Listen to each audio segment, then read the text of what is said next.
Thank you for watching, liking, commenting, sharing, and subscribing right now. When it comes to accessing the internet when you're away from home, you never really know what you're going to get, so you've got to stay secure. I've got an email from a friend the other day. He had logged in to check his email on gmail.com, but he did it at a public terminal and he forgot to log out. And I asked him, I said, did you connect to https://gmail.com? And he didn't even do that. And I was like, dude, you always do that. When you're checking email on the road, if you can't check it over a secure connection on a public hotspot, uh, don't do it. I mean, I'm even nervous about connecting on my mobile broadband connection that I bring with me with Sprint PCS. It's fast enough, EVDOA, but when I'm sending information wirelessly back and forth, if it's not being done in an encrypted fashion, I just get nervous because you never know who's going to be sniffing the packets of information that are being transmitted from my devices out to whatever computers or devices that I'm connecting to on the internet. And this is what you have to really be aware of when it comes to connecting to public hotspots or public access points, especially if you're not connecting to websites in a secure fashion. One solid way you can protect yourself is by using a VPN, which we've talked about before. Hamachi is a product which, for personal use or at least use up to so many computers, you can use it for free. We've talked about it before. I'll be sure to link to that old video and article.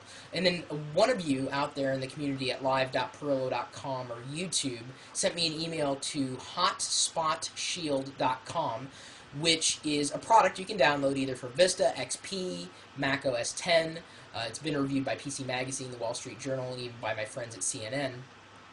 It is a free VPN up to 3 gigabytes worth of traffic, which I'm sure is more than enough. And the VPN, it stands for Virtual Private Network, think of it like a shield that exists around you and whatever computer or device that you're connecting to. So if you're on a public access point, free Wi-Fi, if you're sending information back and forth and you're not inside a VPN, if you're not inside the secure connection, anybody can look at the packets of information that you're sending out. That's how information travels, at least by TCP/IP. That internet connection, sending out in packets, and someone can go, "Oh, I now have your email. Oh, I now know your email address and your password. What else are you sending? Oh, I can see the picture you just downloaded there, and I can see this, and I can know exactly what's going on because you're not doing it in a secure fashion. You're not inside a secure connection. You're not in a VPN, or you're not on a VPN, a virtual private network.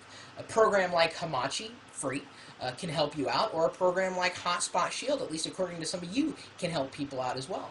I needed a way to connect to my wife's computer at home when I'm currently on the road right now on a mobile connection.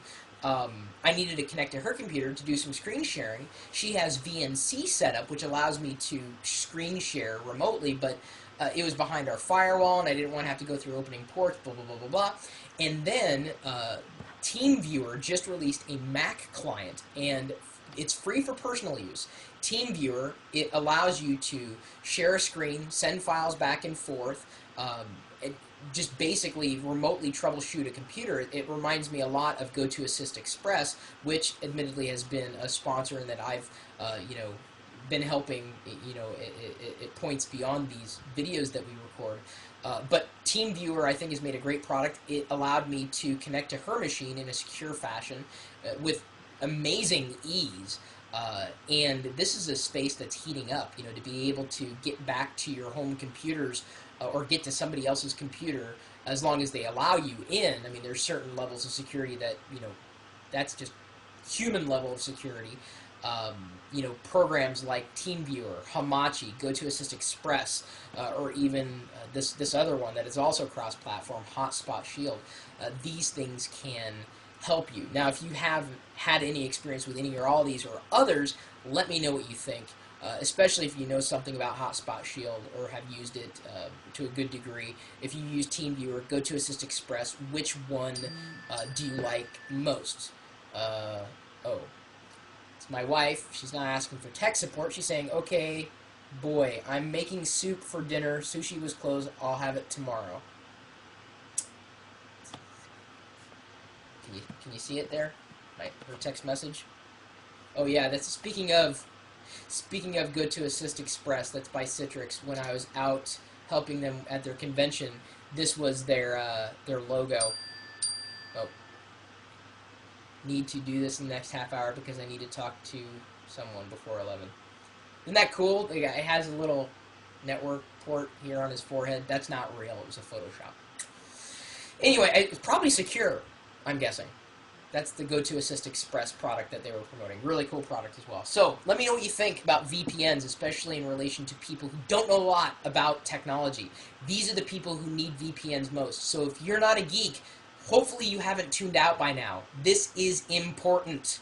Very important. Security is extremely important when you're on the road. Even at home, this is very important. And if you know nothing about VPNs, check into the products that I'm mentioning here. They're as user-friendly can be, and they can help you get your stuff done in a secure fashion. If nothing else, if you check your email on the road, check it securely, try to avoid any kind of public access or public terminal for checking your email, and make sure you wipe all the passwords. If anything, download Firefox to a flash drive and use that browser, not the browser that is installed on that computer, because then you know you've got all your data on a portable drive. PortableApps.com is a place where you can check out how to get Firefox on a flash drive and carry it around with you. I've mentioned that on another video as well. So anyway, my email address is chris@pirillo.com. I got to head out of here, but you're welcome to join us in the chat room to talk about security issues in general, or just hardware, software, the internet. Doesn't matter. We're just a bunch of geeks talking about technology 24 hours a day, 7 days a week at live.pirillo.com. We'll see you later.